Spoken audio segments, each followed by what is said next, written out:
So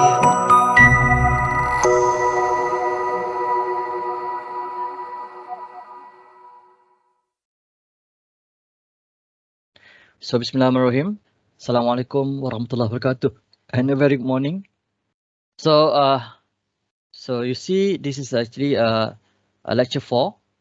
I have shared the notes inside the Telegram, so you can refer to the notes. So this lecture 4, is a focus of the lecture is to explain about the data acquisition system, and also the visual instrumentation using the DASY lab. Okay.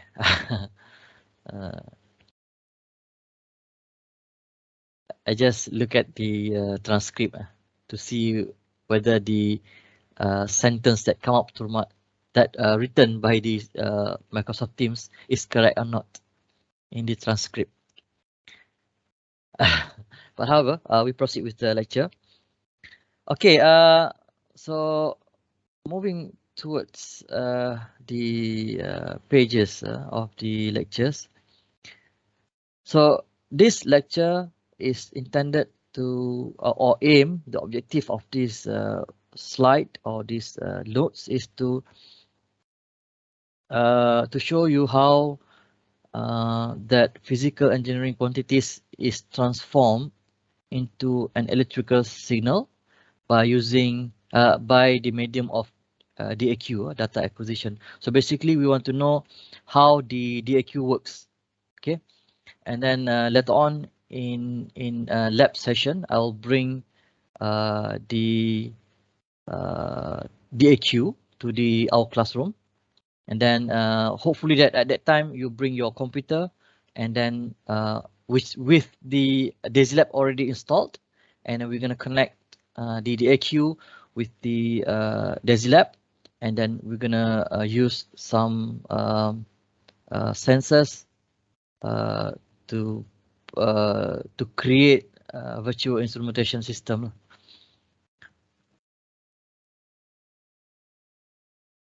All right. So, and the second one is to do signal processing with the DASY lab. We know some theories in the last 2-3 weeks before mid-semester breaks. We have lectures on the signal characteristics. Sorry, not signal characteristics. Oh yeah, signal characteristics. So we learn on the statistical, we learn on the Fourier transform, and then the time domain analysis. So now this is the time where we're gonna see how it works in the software. And I think I still remember I demonstrate a little bit on the using the DASY lab to demonstrate about the signals and how to process the signal. So throughout this lecture, you're gonna see how to do it, just to apply on whatever you have learned in the previous 2-3 weeks. All right. So we move to the next page. So in the transducers, before we go to the DAQ, we have to actually, in the previous subject and the other subject, I will explain about the transducer before I go to this DAQ. But for this subject sensors, I explain about the DAQ first before we go to the sensors. So I just bring a little bit what we call that, brief explanation on the transducers that we have, especially for the mechanical applications. So we have accelerometer for acceleration. We have thermocouple for temperature. We have eddy current probe for displacement measurement. Strain gauge. We have microphone. We have sound intensity probe. Tachometer. Pressure transducer. So basically, in industry, three very important sensors, which is displacement sensors, temperature sensor, and pressure sensor. So basically, so I think in automotive also the same. They will have these three very important sensors for measurement. So give input to the computer inside your vehicle, and then the vehicle will process and then come out with some decision or some control to the output of the car, either output of the engine, also output of the I don't know what else that we have in the car. Maybe aircon. Maybe aircon. You can create control for the aircon. Maybe you can use the output from the engine to make sure the aircon function. I mean more efficient. What else? Maybe you can generate more energy from engine by using sensors. I mean by getting information from sensors, you can sorry, I cannot find the words. You can initiate some sort of mechanism to transform energy from engine into some sort of clean energy for the application of users in the car. So this is actually all the sensors that's very important for you to know. Maybe after this class, after 2-3 weeks, we're gonna have to look in details on each sensors. But for this one, I just give a brief explanation. I think not all. Maybe I choose one. For the sake of our applications, we're gonna look at the accelerometer, and then also I think on the microphone, because microphone is a sensor that you can link directly to your computer, because your computer, when you install the DAQ, the DAQ automatically can detect the sound card that built in inside your computer, because your computer because the sound card in your computer is function as the DAQ, data acquisition. It connect with the microphone. Whatever information that come out from the microphone go towards the sound card. Sound card will process it, and then it will channel the output to the display or to the processor chips that we have in the computer. So from there, you can use DAQ to process the signal. Either you want to get a statistical information, RMS, Fourier transform, frequency, whatsoever information that you want from the signal that come out from the microphone. Okay, so next is the we have to look on the transducer sensitivity. Before we go to the DAQ, the DAQ only receive information in terms of voltage, basically voltage, or it transform some of the DAQ will transform the analog signal into voltage. Some of the DAQ just receive a voltage from the sensor and then condition the signal, make sure this in the correct form, and transfer into the processor or computer chips. I mentioned computer chip because not only we're looking at the computer as a processor, we also looking at the chips. For example, like Arduino. What else? Some of the national instrument DAQ can function as the Arduino independent computer chip. Raspberry Pi also very interesting. It's actually a DAQ with a processor built inside the what you call that? The package. Okay. So for to make sure that the DAQ can provide accurate information to us, because we are the one that want to use the information from the DAQ.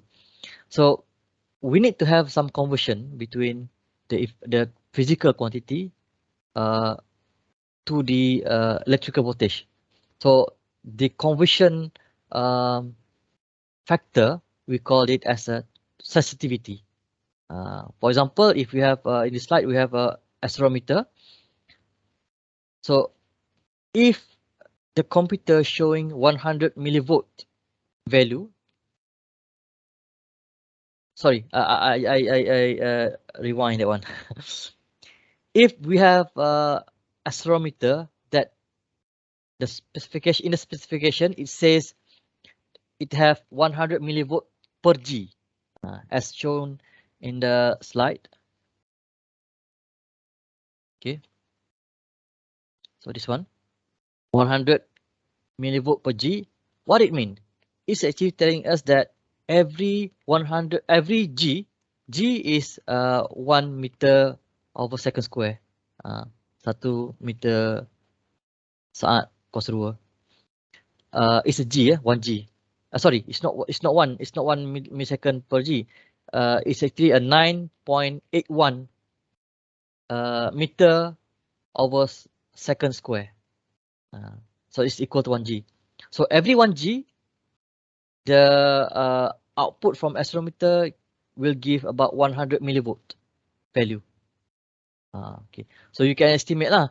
If the output is 10 millivolt, so you can estimate that actually is a 1/10 of the G. So that 1 G is 9.81. So if the sensor show the 10 millivolt, so basically it's actually 0.981 G. So this is very important information. We have to insert this information inside the DaisyLab software later on, so that computer will correctly show the information from the sensor. Sorry, wrongly. Okay. So this is actually a sensitivity line. If you look at this one, I want you to recall the sensitivity curve that we have discussed. We have gone through during our lecture. If you look at the sensitivity curve, it's not always straight line. It's not always straight line. Maybe in terms of a logarithmic curve. Maybe it's quadratic curve, or maybe it's linear, a little bit linear. But the other parts of the curve is non-linear. Something like this picture here. Okay, if you look at this picture here, sorry, ada mesej masuk. If you look at this figure here, you can find that some range in the curve is straight line. So basically, that one that we declare, if we manufacture sensor, we will put into the specification the range for the working range for the sensor. Make sure that the working range is in the linear region. That's how we, the manufacturer of the sensor will provide the specification. So other than that range, the sensitivity may be in non-linear form. So it will cause some sort of error, linearity error, or repeatability error. So this is, you have to understand all this thing. So the sensitivity value is volt per not per sorry, masalah sikit sebutan. volt ataupun electrical units over the engineering units. Engineering units meaning you can put acceleration or displacement or temperature or pressure. The top one is the voltage. So voltage over engineering units. That's always be like that. It's easier for us to convert the information from resistivity into the voltage inside the software. Now we move to the data acquisition. So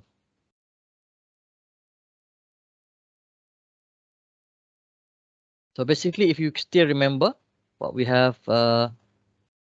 learned in the class, okay, we have transducer ataupun sensor element, we have signal conditioning elements, we have signal processing elements, and we have display elements. So basically, actually, inside the elements we have details. We have details. If you're aware, the one that we have discussed in the previous lecture, lecture 1, lecture 2, lecture 3, all of it is about this part, transducer part, the signal characteristics, the sensor characteristics, all about the transducer parts. Now, when we talk about DAQ, data acquisition, actually it is about the signal conditioning elements. And a little bit on the signal processing, but we focus on the signal conditioning elements lah, because some people define the DAQ under the signal processing elements. Some people like to put it into the signal conditioning, but for our subject, for this one, I believe I want to put the DAQ inside the signal conditioning element, because from my experience, most of the DAQ did the conditioning job. It conditioned the signal, make sure the signal good enough so that it can transfer the information to the next process. Saya ni cakap seorang-seorang ni, kalau dalam kelas saya boleh nampak you all lah. You main ke tidur ke apa ke, saya boleh nampak. Tapi sekarang ni saya duduk seorang-seorang cakap. Tak apalah. Fokus je, fokus. Oh, okay. Masih kat sini, sir. Ya, alhamdulillah. Tahniah Sean, you dapat markah bagus dalam midterm. Terima kasih, sir. Contoh Sean. Bukan Son yang Tottenham. Bukan Tottenham Hotspur punya penyerang tau. Son lain. Itu Sean lain, sir. Son lain Son. Okay, teruskan. Lega saya dengar suara you all. Saya ni sebenarnya sombat hidung. Orang putih kata sombat hidung. Nak bersin badan ni. Anyway, proceed with the our lecture. Continue with this one. So, if you look at the signal conditioning element, we have 4 main component, which is the conditioner amplifier. Remember, we have seen that one, and I already asked this question about amplifier and also filter.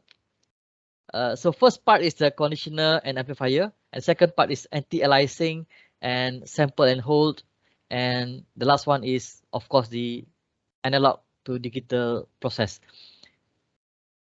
For the sake of the explanation, I'm gonna focus on the 2 parts here, which is sample and hold and anti-aliasing. So because this one required you to understand the concept of what we call sampling rate or sampling frequency. All right. Then we go to the next one. Okay. Right. Saya teruskan. We go to the first conditioner and amplifier. I think I will not go detail on this one. You already know in the notes, previous notes, but tapi saya ada nota kat sini. Okay, basically this is in the scope of DAQ. If you look at the DAQ, there is a component inside the DAQ that function as a signal conditioner and amplifier inside the DAQ. So what it do is actually it's the first thing that contact with the sensors. Some sensors require powers. So from this parts, this component inside the DAQ, it will send the power to the sensors to power up the sensors. Some sensors no need power; it's only giving the power to us. But some sensors require a little bit power to move the function of the sensor. So this is actually the function of this part. So it actually connect to the sensors and giving the power to the transducer, and also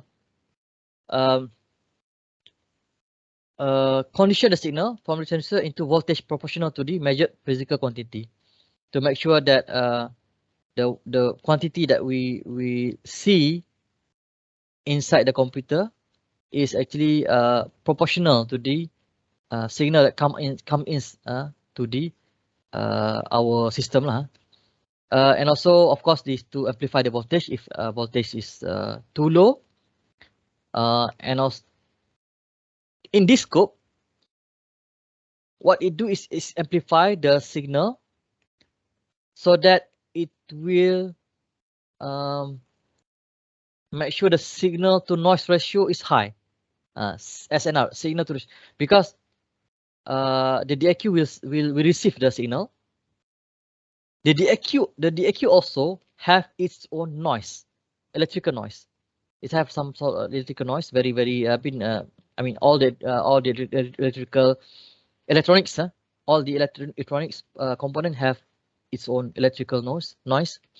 So if the signal input is too low, so that it's same level as the electrical noise or background noise, it's very difficult for us to recognize the information from the sensor lah.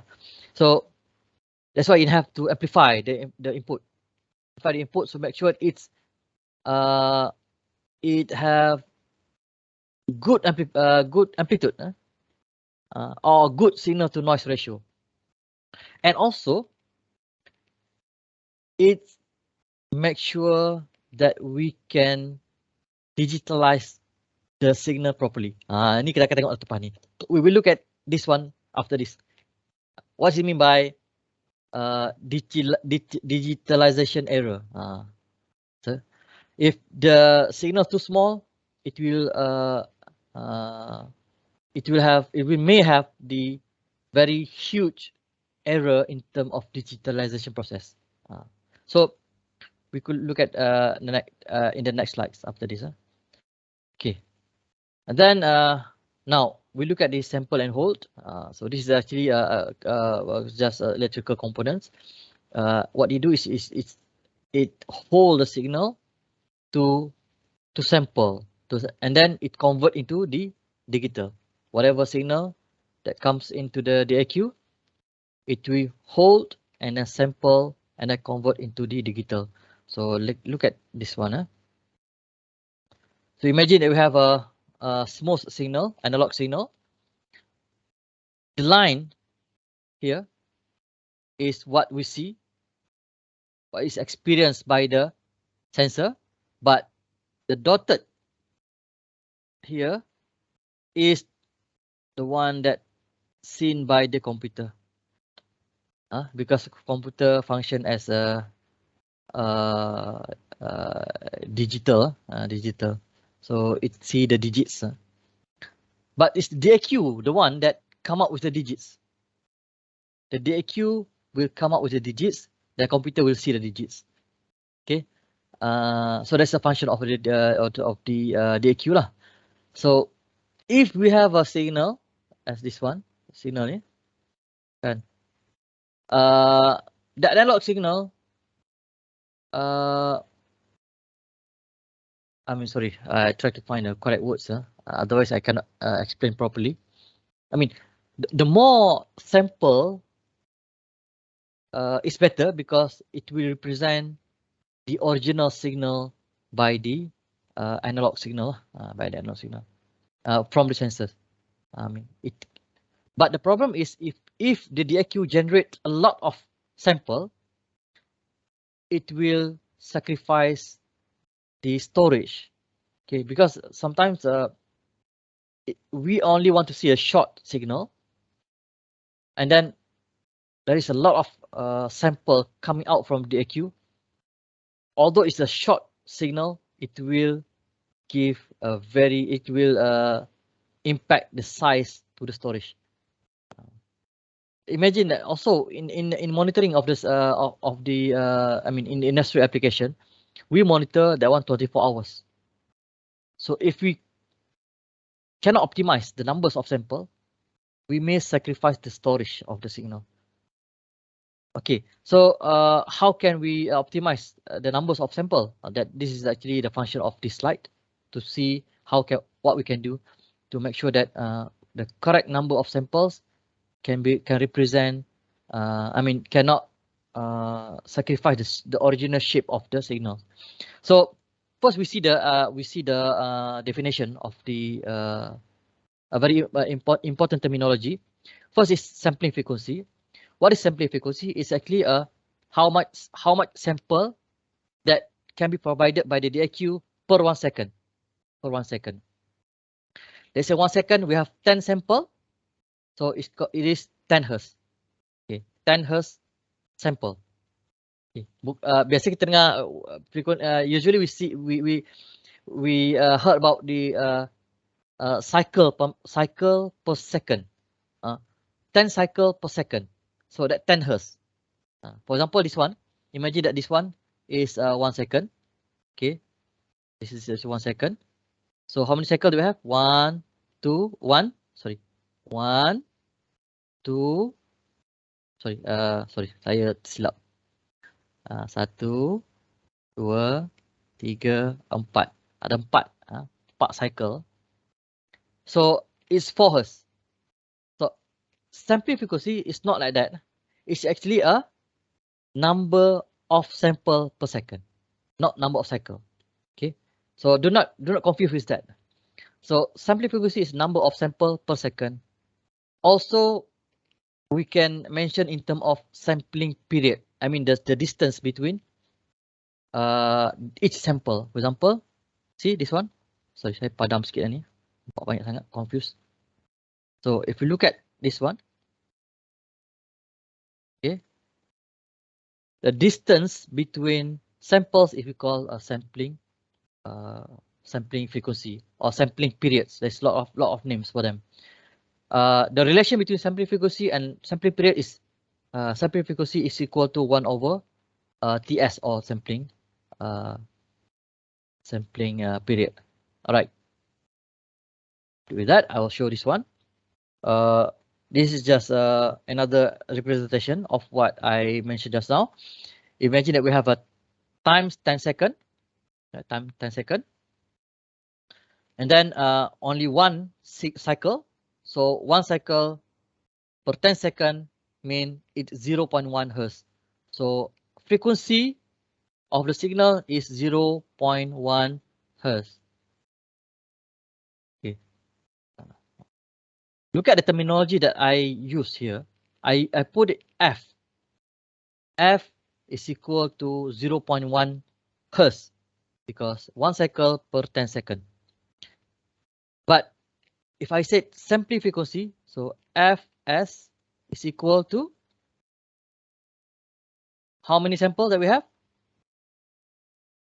1, 2, 3, 4, 5, 6, 7, 8, 9, 10. Ignore the first one because the first one is always 0. So basically we look at the first after 0 lah.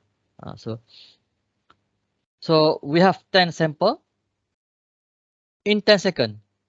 So frequency sampling is equal to 1 Hz. So F 0.1 Hz, Fs is 1 Hz. So do not confuse with that one. And then of course the sampling period is 1 over Fs, 1 over sampling rate is actually 1 second. So if we look at each sample, it also have the Y information or amplitude information. So if we look at each sample, okay,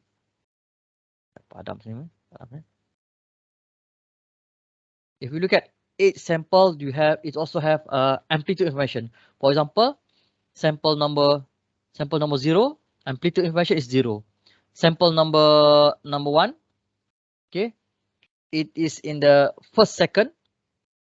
The amplitude is 5.9. So up to down here, we can plot. You can plot the position of the sample. So this is actually what the sampling, what the DAQ do. It will try to plot the sample at the time, at the x-axis, and the amplitude in the y-axis. So it giving the numbers information like this, and then it providing that position to the computer, so the computer can do the next process. What we see is something like this. This is what we see. This is what we see. But the computer see something like this. This one. This one. All right. So we go to the next one. So in the previous one, I show is very theoretical shape. It's a sinusoidal shape. One cycle per 10 seconds. Now, if we have a random signal like this, so if we look at this one, it's very important for us to make sure that we have a very appropriate numbers of samples. Otherwise, it will have a error. I will show you. So if you look at here, okay, sorry, saya punya tangan tu kecil sangat. So if you must understand, computer only see the dot sample that provided that created by the DAQ, and then it try to plot in the straight line. For example, like this. So we have something like this: straight line, straight line, straight line, straight line, straight line, straight line, straight line, straight line, straight line, straight line, straight line, straight line, straight line, up to sampai habis lah. So look at this part. Look at this part. It will have errors. Kan? Nampak? Sepatutnya melengkung. Sepatutnya, suppose that you have some areas not covered by the dot. Okay. So it will have error at this part. So how to overcome this error? Okay. By introducing more samples lah. More samples. However, if that error is not really crucial, not significant to our measurement, we can ignore that one. Just proceed with the current you decide numbers of sampling. But if it will sacrifice the amplitude information, so you have to refine your sampling numbers. Make sure you have a good sampling rate lah. Otherwise, it will give wrong information to the signal. Okay, let us see some more terminology before we stop for today's session. We're going to continue on Thursday. Hopefully that we can see in the class. So we have looked into the what is sampling rate and what is sampling period. I want to introduce one more thing, which is block size. What is a block size? Block size is the numbers of sample in one block. One block is have a specific time. For example, t. For example, at t second. One block that t second one block. For example, a 10-second block. 10-second block. how many numbers of sample. So for this one, you calculate lah how many. 1, 2, 1, 2, 3, 4, 5, 6, 7 until end. That's one. The numbers of sample is the size of the block inside how many second second block. Okay. Okay. So let's say we have for example we set our measurement to have 10,000 1,000 samples per second. Let's say we have this example. So we want to view 2,000 samples. We want to view 2,000 samples. So the relation between all this information is this one, okay, which is TS sampling period equal to T, the time for the whole block, over the number of samples inside the block. This is mentioned by this equation. So from that one, we can design how long the block, okay, the second, how long the time for one block to be display inside the computer. Basically, our display window will show one block. So how long the block is depend on how much we select the size, the block size, and how much we select the sampling frequency. I will show you the example using DesiLab after this. Maybe in 5 minutes, I will show you how it was done. Okay. All right. So I'm going to stop here. I'm going to open the DesiLab to make sure that you understand what does it mean by sampling rate and the block size. So let me see. Let me open the DesiLab. All right. So this DesiLab actually connected to the what we call that one? Mana saya punya? Sorry. Saya buka dulu speaker. Oh, okay. Speaker hidup. Okay.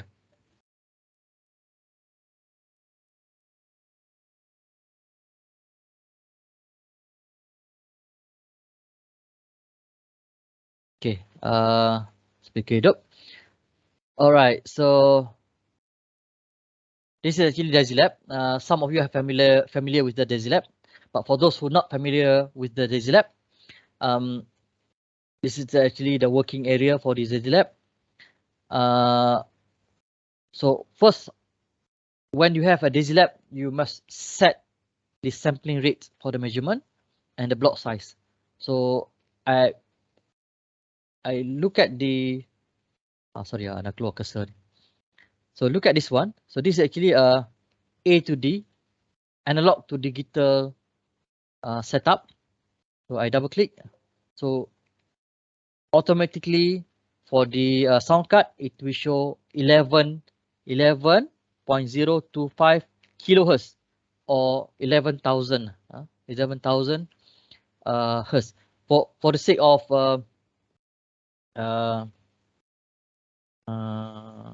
our training, I will not using this one. It's very difficult to use this one. I will use a signal generator. So I will use a signal generator. So you still need to use this one. So I will create signal. I will create a 10 hertz signal. Okay, 10 hertz signal. Ingat, it's not 10 sampling rate, but 10 hertz signal by using 1,000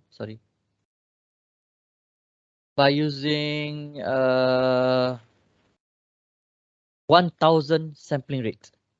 1,000 sampling rate.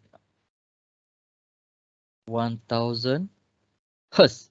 1,000 hertz sampling. Okay, let me do manual block size. So for 1,000 block size. Okay, sampling rate 1,000 block size 1000. So with this setting, what did you expect about the time? So if you look at my notes again, so sampling period, if you look at this equation here, so the time will be the TS times N. So TS is 1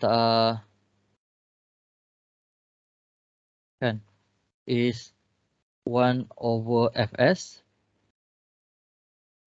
time N. So Fs is 1000, N is 1000. So the T will become 1 second. Okay. Okay. I'll change it back to this one. So sampling rate 1000, block size 1000. So we can expect the T size, the size for the block is 1 second. Okay, saya tekan OK. So I go to the control, go to generator, I drag in the generator. Okay, and then go to the display, bring in the YT chart here, and then link together. Okay, and I set up the generator. Like I said just now, I generate a frequency 10 Hz, sine wave, amplitude is 4, and the rest is I just leave it as default. And then I click OK, and then I open the graph by clicking this box here. Sorry, clicking this button here, and then I make sure that I choose access and auto scale. You can choose to not auto scale, but for me, I like to use auto scale. And then press this button here to start the measurement or start the view. Okay, so you can see here. If we look at properly, the access now it's 950 millisecond, or if at the end here is 1 second lah. So 1 second. So if you count, if you look at the details, if I can zoom in. If you can, we have a dot here. Maybe it's not. Maybe it's not. It's not. It's not displayed here. There is 1000 data actually. 1000 data that can represented by this the whole signal. 1000 sample. 1000 sample. Okay. So if I want to reduce, like I said just now, if we choose less, very low sampling rate to generate this one, what will happen to the signal? It will have like a sharp edge of signal. So I change to this one, and then I change the sampling rate to, let's say 100. Block size I remain. So what do you expect? Sampling rate 100, block size 1000. What you expect? It will have 10 second signal. So I click OK, and then I rerun this one. Takes some times. So look at the time here. It's 9.5 seconds. Okay, right. See, it's not really nice, because maybe I can zoom in a little bit. See, if I zoom in, look at the shape. Look at the shape. It's not in a good shape. Okay, and it's not a good shape. Okay, because I choose a very low sampling rate. Now it's not smooth anymore. It has some sort of error.